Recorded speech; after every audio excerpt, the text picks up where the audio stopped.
Bonjour, donc dans cette vidéo, je vous propose la partie B de l'exercice 2 du bac S de juin 2017 d'Amérique du Nord. C'est une étude de fonction assez technique parce qu'on a une fonction ici, vous avez déjà fait normalement la partie A, vous avez une fonction ici avec un paramètre B qu'on va déterminer tout de suite dès la première question. Alors avant de faire les calculs, on va quand même resituer ce problème parce que c'est pas si évident que ça quand même. Donc vous aviez, j'ai mis les deux schémas importants en bas pour bien que vous visualisiez la situation et voir un petit peu quel va être le problème qu'on va résoudre dans cette partie. Donc, on doit fabriquer un portail constitué de deux vantaux. Ici, on marqué premier ventail, deuxième ventail, voilà. Et notre portail ici, l'idée, c'est d'arriver à trouver l'équation du sommet. Donc, on place le problème dans un repère centré ici en bas du portail au milieu. Voilà. On vous avait donné ici des coordonnées de points que je vais rappeler. Il y avait 4 points dans le sujet, les points A, B, C et D, dont on donnait les coordonnées, qui dépendaient d'une valeur A étant, vous voyez, la largeur d'un ventail. Donc ici, sur ce schéma, on est dans un repère. Ici, vous avez donc une largeur A. Ce qui donnait comme coordonnées, bien pour C, son abscisse, c'est A, 0. Pour B, son abscisse, c'est A, F de A, puisque ici, on a la courbe de F. Le point A, c'est moins petit a, F de moins A. Et le point D, c'est symétrique de C, c'est moins A, 0. Voilà pour les 4 points qu'on donnait. Ensuite, le sommet, on sait ici que son abscisse, c'est 0. Donc ici, son ordonnée, ça sera F de 0. C'est l'objet de la première question. Justifier que B égale 1. Alors, quel est l'objectif du sujet? Le but de cette partie, c'est quoi? Vous avez ici une donnée, on vous dit que la hauteur du mur est de 1,5. Donc ici, je vais mettre 1,5. Ça veut dire quoi? On va chercher la valeur de petit a pour que, tout simplement, f de a ici vale exactement 1,5. Donc, on va être amené à résoudre quoi? À résoudre une équation du type f de a égale 1,5. Donc, on mettra évidemment x. C'est pour ça, vous allez voir que dans la question 2, on va étudier l'équation f de x égale 1,5. Ça nous permettra de trouver la valeur de petit a telle que le point B ici, c'est-à-dire l'extrémité droite du ventail, soit exactement à la hauteur du mur, c'est-à-dire à 1,5. Voilà l'objectif. Et ça, vous voyez, ça va être l'occasion de travailler notre théorème des valeurs intermédiaires. On est parti pour les 3 questions. La première question, justifier que B égale 1. Alors, on peut se servir d'un résultat qu'on a vu dans la partie A. Alors, pour ceux qui ne l'ont pas trouvé, on va faire comme si on n'avait pas réussi à faire la question d'avant. Alors, si on n'a pas fait la question d'avant, justifier que B égale 1, qu'est-ce qu'on sait? On souhaite que le point S soit à 2 mètres du sol. Donc, ça veut dire, on a dit tout à l'heure, les coordonnées du point S, c'est 0, F de 0. Donc, on veut F de 0 égale 2 mètres. Donc, F de 0 égale 2.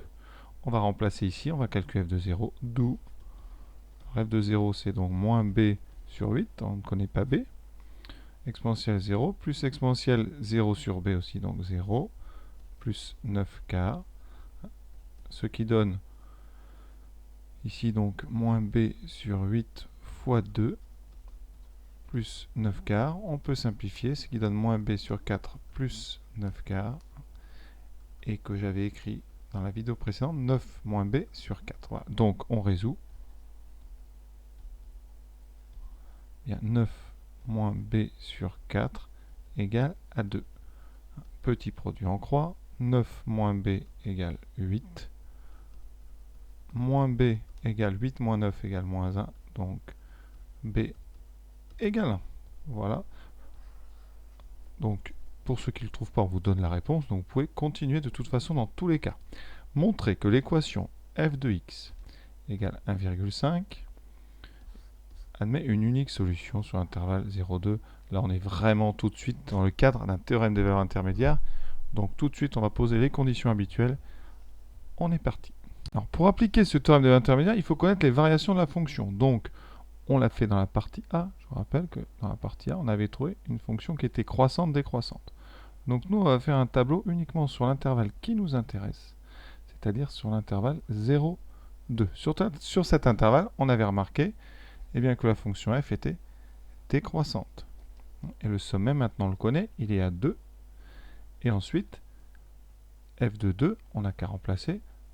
Donc on va, comme on connaît maintenant b, on peut calculer f de 2. Alors f de 2, ça vaut moins b, donc moins 1 sur 8, exponentielle de x sur 1, donc de x, c'est-à-dire exponentielle 2, plus exponentielle de moins x sur 1, donc exponentielle de moins 2, plus 9 quarts. Donc ça, on va prendre la machine pour avoir une idée de la valeur. Vous voyez, on trouve à peu près donc 1,31, on va arrondir à 1,31. Voilà, 1,31. Donc maintenant le problème, vous voyez, est-ce que f de x peut être égal à déjà 1,5? Effectivement, vous vous rendez compte, on a une fonction qui est décroissante strictement. Elle part d'une hauteur d'une ordonnée de 2, elle va descendre jusqu'à 1,31 à peu près. Conséquence, eh bien par continuité, parce que c'est une fonction continue, eh bien on est sûr qu'on va passer obligatoirement par toutes les valeurs entre 2 et 1,31. Et comme 1,5, eh bien c'est entre les deux, là, vous avez quelque part 1,5, vous aurez forcément un endroit unique, puisque c'est strictement décroissant ici. Cet endroit unique, eh bien évidemment ça sera la valeur petit a, et on va donc avoir montré cette unique solution. Donc comment rédiger? Alors vous pouvez faire déjà un beau tableau comme ça on voit bien tout de suite que vous avez compris. Donc on sera beaucoup plus complaisant pour le reste. Donc vraiment, les arguments importants. Vous avez déjà, première chose, il faut une fonction f strictement donc décroissante. Sinon ça ne sert même pas de... Donc ici, strictement décroissante. Alors stricte décroissance, le strict sert pour l'unicité.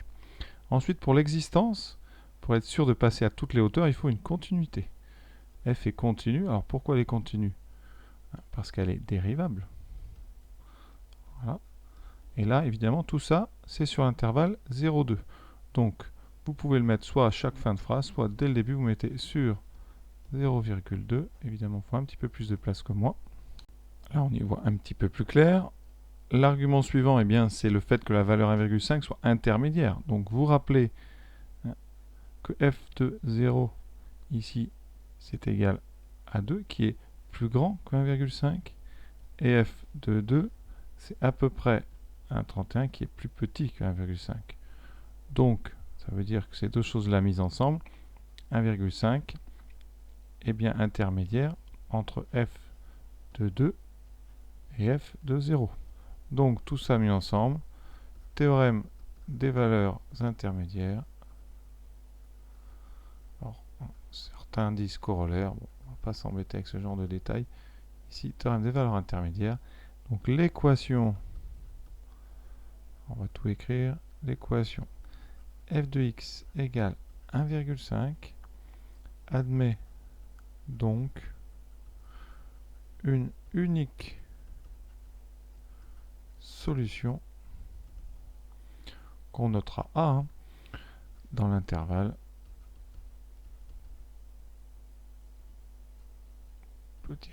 dans l'intervalle 0,2. Alors là, on le ferme parce que dans la question il est fermé. De toute façon, on sait bien que la solution ce n'est ni 0 ni 2, donc on pourrait très bien faire une conclusion avec un intervalle ouvert. Alors je ne la fais pas parce qu'après ça perturbe certains, mais voilà, la solution elle est bien dans 0,2, elle n'est pas d'ailleurs en 0 ni en 2. Voilà, alors maintenant, eh bien, en déduire une valeur approchée de A au centième, donc là on va quand même le dire, cette solution c'est A. Cette solution c'est notre petit a. Et donc on va chercher à la calculatrice la valeur de petit a. Alors pour utiliser la calculatrice, évidemment, il faudra rentrer l'expression de la fonction. Donc ici, je vous rappelle que b, c'est égal à 1. Donc votre fonction, elle a pour expression moins 1 huitième exponentielle de x plus exponentielle de moins x plus 9 quarts, puisqu'on a montré que b valait 1. Commençons par la casio. Donc j'ai déjà rentré l'expression qu'on ne perde pas trop de temps. Vous voyez, moins 1 huitième exponentielle x plus exponentielle moins x plus 9 quarts. Ensuite, vous validez. On va dans le 7, on va régler un intervalle de 0 à 2, et on va aller sur un pas de 0,1 pour localiser la solution au dixième. On valide, et on cherche quand est-ce qu'on va passer en dessous de 1,5. Donc évidemment, on commence à 2, donc ça va. On descend, voilà.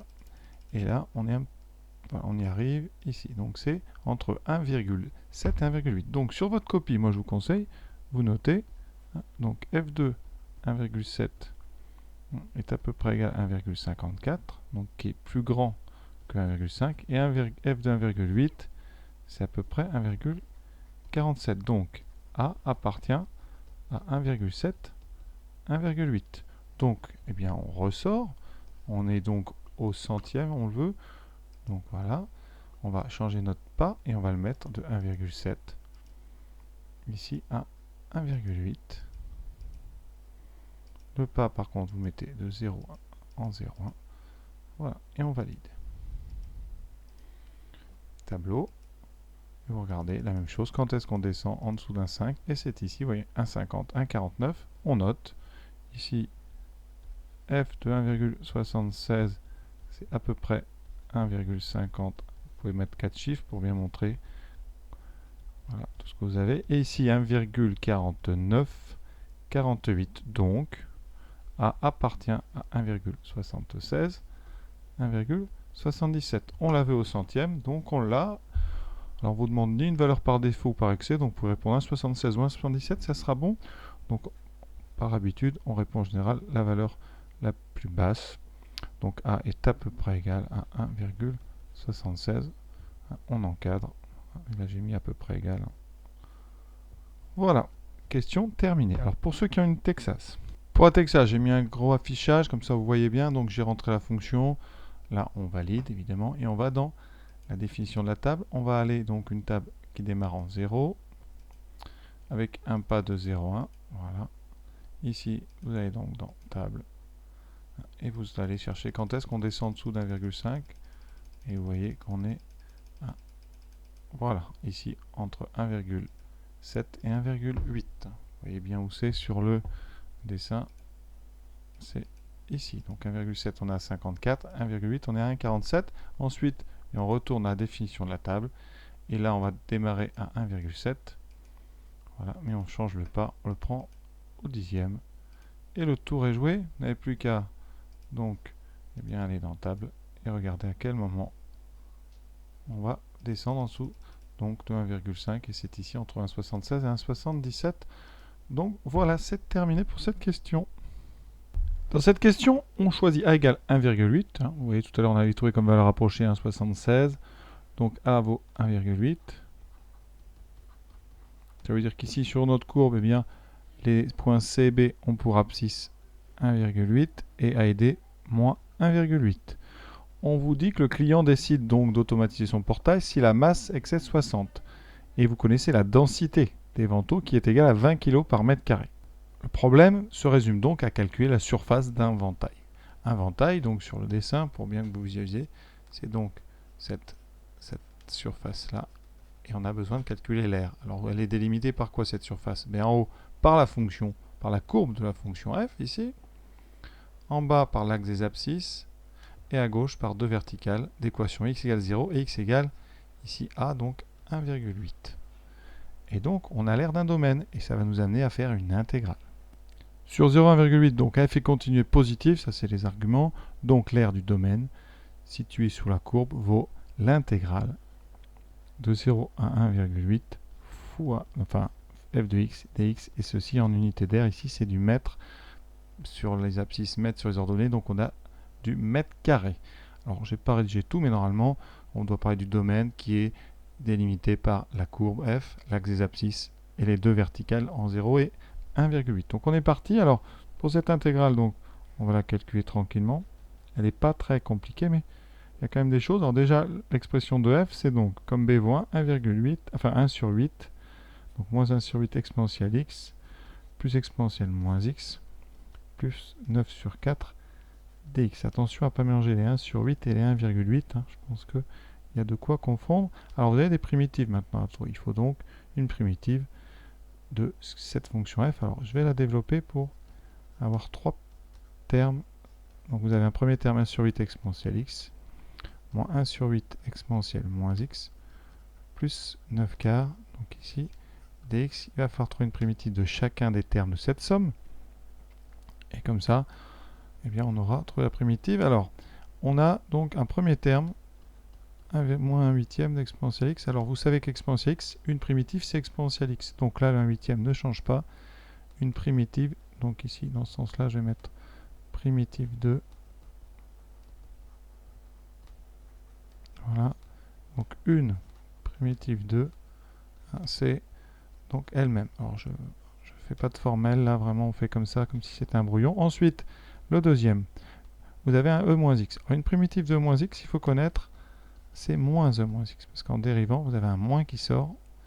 Donc si vous mettez un moins 1 sur 8, eh bien vous aurez ici devant un moins 1 sur 8. Donc la primitive ici, vous voyez, je vais l'écrire, ça va commencer par 1 sur 8 exponentielle x. Vous voyez bien qu'en dérivant, on retombe sur ça. Ensuite, le deuxième, vous aviez moins 1 sur 8, mais il y a un moins qui apparaît. Vous aurez donc plus 1 sur 8 exponentielle moins x. Et vous avez un 9 quarts, c'est une constante, donc une primitive, c'est 9 quarts fois x. Si vous avez un doute, eh bien vous dérivez ce que j'ai mis entre crochets, vous devez retomber sur ce qui est entre parenthèses. Effectivement, seul souci, c'est ce e-x qui, en dérivant, donne moins e de moins x. Et on n'a plus qu'à remplacer par x par 1,8 et de soustraire après en remplaçant x par 0. On remplace donc d'abord par 1,8, donc on obtient moins 1 sur 8 exponentielle 1,8 plus 1 sur 8 exponentielle moins 1,8 plus 9 quarts fois 1,8 moins la valeur en 0, et là il va se passer quelque chose. Vous avez moins 1 sur 8 exponentielle 0, donc moins 1 sur 8, plus 1 sur 8 exponentielle 0, donc plus 1 sur 8, là ça s'annule déjà, et vous aurez 9 quarts fois 0, donc plus 0. Donc conclusion, la deuxième parenthèse ici, c'est nul.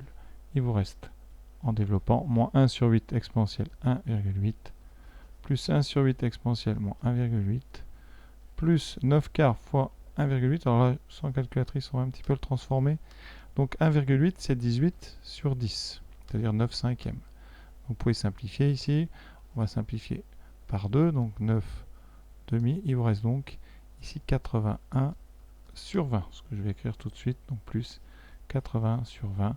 Donc, eh bien, mon R vaut pas 80 sur 20, vaut donc tout ce nombre-là, moins 1 sur 8 exponentielle 1,8, plus 1 sur 8 exponentielle moins 1,8, plus 80 vingtième, unité d'air. L'air, l'unité ici étant le mètre sur chaque axe, on aura donc mètre carré. Alors ça, évidemment, c'est l'air du ventail de droite, mais par symétrie. Donc les deux vantaux ont même surface, Et après calcul avec ma machine, on trouve une surface qui est à peu près, enfin une surface dont l'air est à peu près de 3,31 mètres carrés par ventail. Donc la symétrie, elle est importante. C'est l'objet de la première question du sujet, donc autant s'en servir. Voilà, donc c'est pas la peine de faire le ventail de gauche et le ventail de droite. Vous faites le ventail de droite de 0 à 1,8 et vous dites que les deux sont les mêmes. On a donc à peu près 3,31 mètres carrés. Alors comme on va acheter on va peut-être normalement, on pourra penser à avoir 3,32 pour être sûr d'avoir assez de matière. Mais voilà, ça ne devrait pas être gênant de prendre 3,31. Maintenant, donc, on a bien la densité, 20 kg par mètre carré. Donc, la masse d'un ventail, c'est donc eh bien, à peu près 3,31 fois 20. Donc, fois 20, voilà, ça donne 66. Donc, à peu près 66, on va arrondir au-dessus, comme ça on aura un petit peu de marge. Voilà, donc 66,3 kg. Problème par rapport au sujet, eh bien, le portail ne doit pas excéder 60 kg. Donc, or, 66,3, c'est largement plus que 60. Donc, eh bien, le client décide d'automatiser si le portail excède 60 kg. D'accord? Donc, le client va décider, doit décider de mettre un moteur, doit décider d'automatiser